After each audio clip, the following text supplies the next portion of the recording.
ನಮಸ್ಕಾರ ಸ್ನೇಹಿತರೆ, ಇವತ್ತು ನಾನು ನಿಮಗೆ ಇನ್ನೊಂದು ವಿಶೇಷವಾದ ಗಿಡಗಳ ಬಗ್ಗೆ, ಹೂವಿನ ಬಗ್ಗೆ, ಸಸ್ಯದ ಬಗ್ಗೆ ಮಾಹಿತಿಯನ್ನು ನೀಡಕ್ಕೆ ಬಂದಿದ್ದೀನಿ. ಅದೇನಪ್ಪ ಅಂದರೆ ನೋಡಿ, ಇದು ನಂಜುಬೆಟ್ಲು ಹೂವು.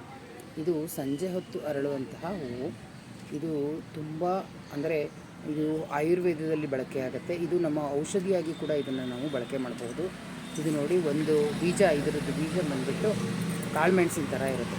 ಹೂ ಬಿಟ್ಟಾದಮೇಲೆ ಅದರೊಳಗಡೆ ಕಾಳುಮೆಣಸಿನ ಥರ ದಪ್ಪಕ್ಕೆ ಒಂದು ಕಪ್ಪು ಬೀಜ ಇರುತ್ತೆ. ಅದನ್ನು ಹಾಕಿದ್ರೆ ಸಾಕು, ಈ ಗಿಡ ಬರುತ್ತೆ. ಇದಕ್ಕೇನು ಹೆಚ್ಚಿನ ಆರೈಕೆ ಬೇಡ, ಎಲ್ಲೆಂದರಲ್ಲಿ ಬೆಳ್ಕೊಳ್ಳುತ್ತೆ.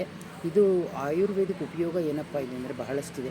ಏನಂದರೂ ಮೈಯಲ್ಲಿ ಹೀಟಾಗಿ ಕುರುಗಳೇನಾದರೂ ಆಗಿದ್ದರೆ ಆ ಕುರು ಇರೋ ಜಾಗಕ್ಕೆ ಇದರ ಎಲೆಯನ್ನು ತಗೊಂಡು ಅದರಲ್ಲಿ ಹರಳೆಣ್ಣೆನ ಹಚ್ಚಿ ದೀಪದಲ್ಲಿ ಬಿಸಿ ಮಾಡಿ ಇದನ್ನು ಆ ಕುರು ಮೇಲೆ ಇಟ್ಟರೆ ಬೇಗ ಆ ಕುರು ಒಡೆಯುತ್ತೆ. ಮತ್ತು ನೋವು ಕೂಡ ಕಡಿಮೆ ಆಗುತ್ತೆ, ಕೀವು ಎಲ್ಲ ಕಡಿಮೆ ಆಗುತ್ತೆ. ಆ ಥರ ಇದರದ್ದು ಔಷಧೀಯ ಗುಣ ಇದೆ ಎಲೆಯಲ್ಲಿ. ಇದನ್ನು ನಾವು ಚಿಕ್ಕದ್ರಿಂದ ಬಳಸ್ತಾ ಇದ್ವಿ, ಈಗಲೂ ಅದನ್ನು ಬಳಸ್ತೀವಿ. ಅದಕ್ಕೆ ನಾನು ನಿಮಗೆ ಹೇಳೋಣ ಅಂತ ಈ ವಿಡಿಯೋ ಮಾಡಿದ್ದೀನಿ. ಇದರಿಂದ ಇದು ಇಷ್ಟು ತಂಪನ್ನು ಕೊಡುತ್ತೆ. ಇದು ತಂಪು ಕೂಡ ಹೌದು. ಈ ಹೂವು ಅಷ್ಟೇ ಸಂಜೆ ಹೊತ್ತು ನೋಡೋಕ್ಕೆ ಕಣ್ಣಿಗೆ ತುಂಬ ಸುಂದರವಾಗಿರುತ್ತೆ. ನೋಡಿ, ಇಲ್ಲಿ ತೋರಿಸ್ತಾ ಇದ್ದೀನಲ್ಲ, ಈ ಹೂವು ಬಾಡಿದ್ಮೇಲೆ ಒಳಗಡೆ ಇರುತ್ತೆ ಇದು ಬೀಜ. ಒಂದು ವಾರ 10 ದಿವಸ ಆದಮೇಲೆ ಕಪ್ಪು ಬೀಜ ಅದಕ್ಕೆ ಬರುತ್ತೆ. ಅದನ್ನು ನಾವು ನೆಟ್ಟರೆ ಮತ್ತೆ ಗಿಡ ಬರುತ್ತೆ.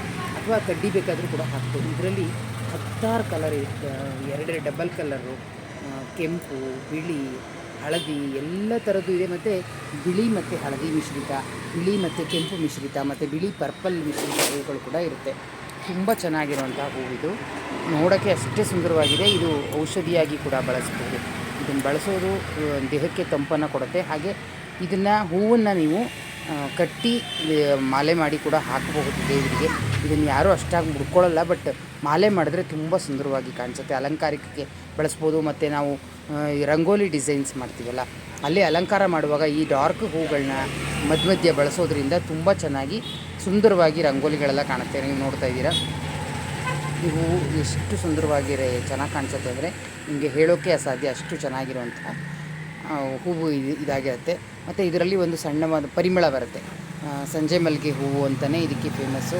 ಒಳ್ಳೆ ಪರಿಮಳ ಬರುವಂತಹ ಹೂವಿರುತ್ತೆ. ಇದು ತುಂಬ ಚೆನ್ನಾಗಿರುತ್ತೆ. ಸಂಜೆ ಹೊತ್ತು ಅರಳಿದಾಗ ನೋಡೋದು, ಬೆಳಗ್ಗೆ ಹೊತ್ತ ತಕ್ಷಣ ಬಾಡೋಗಿರುತ್ತೆ. ಏನಿದ್ರೂ ಸಂಜೆ ಹೊತ್ತೇ ಕುಯ್ಕೊಂಡು ಸಂಜೆ ಹೊತ್ತೇ ಮಾಲೆ ಮಾಡಿ ದೇವರಿಗೆ ಹಾಕೋದಾಗಲಿ ಅಥವಾ ಗಿಡಗಳು ಅಲಂಕಾರ ಮಾಡೋದಾಗಲಿ ರಂಗೋಲಿಗೆ ಮಾಡ್ಬೋದು.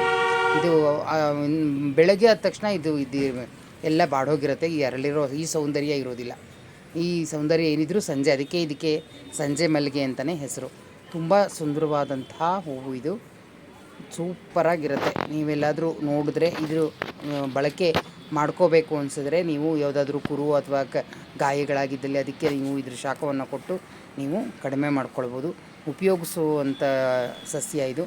ಸೊ ನಿಮ್ಮ ಹಿತ್ತಲಲ್ಲಿ ಈ ಗಿಡನೂ ಒಂದು ಇರಲಿ, ಇದನ್ನು ಒಂದನ್ನು ಹಾಕ್ಕೊಂಡೇ ಇದ್ದರೆ ಆರೋಗ್ಯಕ್ಕೆ ನಿಮಗೆ ಸಹಾಯಕ ಆಗುತ್ತೆ. ಏನಾದರೂ ಒಂದು ಸಣ್ಣ ಪುಟ್ಟ ಸಮಸ್ಯೆ ಬಂದಾಗ ಇದನ್ನು ಉಪಯೋಗಿಸ್ಕೋಬೋದು. ಇದರಿಂದ ಕಲರ್ಸ್ ಕೂಡ, ಅಂದರೆ ಆರ್ಟಿಫಿಷಿಯಲ್ ಕಲರ್, ನಾವೀಗ ಇದಕ್ಕೆಲ್ಲ ಬಣ್ಣಗಳು ಹಾಕ್ತೀವಲ್ಲ ಫುಡ್ಗೆ, ಅದನ್ನು ಕೂಡ ತಯಾರು ಮಾಡ್ತಾರೆ.